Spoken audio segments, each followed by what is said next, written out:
बेटा प्रोकैरियोट्स को हमने पढ़ना था, ज़रा देखिएगा। पहले नंबर पे बैक्टीरिया, प्रोकैरियोट्स जो बैक्टीरिया हैं उसके साइज़ एंड शेप को देख लें तो इसका साइज़ जो है वो about 2 to 10 micrometre in length होता है, ठीक है। ये इसका डायमीटर है, लेकिन बाज़ औक़ात ये काफ़ी बड़े भी हो सकते हैं। अब हम आते हैं मेन इसकी शेप की तरफ। कोकाई जो है वो स्फेरिकल बैक्टीरिया है और ये नॉन मोटाइल होते हैं। अब अगर दो ऐसे एक ऐसे बेटा कोकाई हो तो ये मोनोकोकस कहलाएगा। अगर ये बेटा एक ही प्लेन में दो हो जाएं तो ये क्या कहलाएंगे, डिप्लोकोकस बैक्टीरिया कहलाएंगे, ठीक है।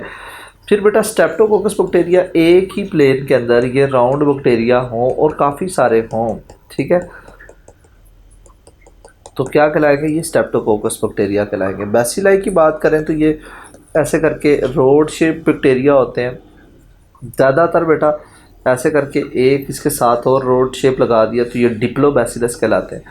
अगर मैं कहूँ कि ये एक बैसिलाई है और ये राउंड बैक्टीरिया है, इन दोनों का सब्स्टिट्यूट लगा के इतना सा एक बैक्टीरिया बनाओ जो दोनों के इंटरमीडिएट हो, उसे कोकोबैसिलस कहेंगे। एग्जांपल्स बेटा ये देख लीजिएगा, क्लस्ट्रीडियम टेटनाई।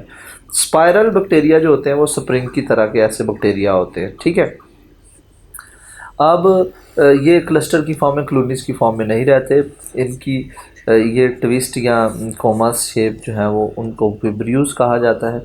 ये बेटा स्पाइरल। इकोलॉजिकल इंपॉर्टेंस का मतलब है हमारी माहौल की सिग्निफिकेंस, माहौल के लिहाज से क्या बैक्टीरिया की कोई सिग्निफिकेंस है। यस, आपको पता है बैक्टीरिया है डीकम्पोजर्स, ठीक है। तो डीकम्पोजर्स बैक्टीरिया क्या करेंगे, जब कभी भी कोई किसी भी ऑर्गेनिज्म की डेथ होगी, ठीक है, तो उसकी डेड बॉडी को ये क्या करेंगे, डीकम्पोज करेंगे। अब डेड बॉडी डीकम्पोज होगी तो वो अपने मिनरल्स आयंस में दोबारा कन्वर्ट होगी और ये आयंस किसको मिलेंगे, प्लांट्स को मिलेंगे, ठीक है। तो सोयल की फर्टिलिटी इंक्रीज होगी, मिनरल्स बड़ी आसानी से जो है वो सोयल तक मिल जाएंगे और बड़े बड़े, अगर सपोज जब से इस अर्थ पर एनिमल्स आए हैं, ह्यूमन बीइंग आए हैं, उनकी जितनी ऑर्गेनिज्म की डेथ हो चुकी है, अगर वो डीकम्पोज ना हुए होते तो इस अर्थ पर लाइफ अब इम्पॉसिबल होती। तो इकोलॉजिकल सिग्निफिकेंस समझ आ रही बेटा आप लोगों को। फिर बेटा ये बहुत सारे बैक्टीरिया जो हैं वो नाइट्रीफाइंग बैक्टीरिया भी होते हैं। इकोनॉमिक सिग्निफिकेंस देखें तो बैक्टीरिया से हम एंटीबायोटिक्स बना सकते हैं, ठीक है। एंटीबायोटिक्स को हम जो है वो सेल कर सकते हैं, पूरी दुनिया में बेच सकते हैं, तो इसकी अपनी एक सिग्निफिकेंस है। मेडिकल सिग्निफिकेंस बेटा बैक्टीरिया की बहुत सारी है। अब मेडिकली देखें तो बैक्टीरिया को हम इस्तेमाल कर सकते हैं रिसर्च प्रोसेस में, ठीक है ठीक है, उधर इस्तेमाल कर सकते हैं। बैक्टीरिया से हमने एंटीबायोटिक्स बनानी है, एंटीबायोटिक्स को हम बैक्टीरियल ट्रीटमेंट में इस्तेमाल कर सकते हैं। तो मेडिकली बैक्टीरिया की अपनी सिग्निफिकेंस है। अब जो बैक्टीरिया की सिग्निफिकेंस इतना इंपॉर्टेंट नहीं है एंटी टेस्ट के लिहाज से, जितना इंपॉर्टेंट कंट्रोल ऑफ बैक्टीरिया है।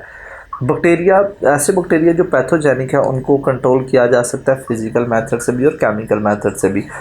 फिज़िकल मेथड से अगर देखें तो अगर हम हीट इस्तेमाल करें तो हीट, दो तरह की हीट इस्तेमाल की जा सकती है, dry heat and moist heat. दोनों को इस्तेमाल करके बैक्टीरिया को हम किल कर सकते हैं। मॉइस्ट हीट जो है बेटा, ये इसकी एक स्पेसिफिसिटी ये है कि ये बैक्टीरिया के अंदर मौजूद प्रोटीन को एगुलेट कर देगा, ठीक है। जब को एगुलेट करेगा तो वो प्रोटीन जब कोएगुलेट होंगी तो बैक्टीरिया की डेथ होगी। रेडिएशन जो है थोड़ा एक्सपेंसिव प्रोसेस होता है, लेकिन बहुत सारी रेडिएशन, अल्फ़ा बीटा गैमास, इनको इस्तेमाल किया जा सकता है। इवन एक्सरेज की सर्टन इंटेंसिटी को लेके भी हम बैक्टीरिया को किल कर सकते हैं।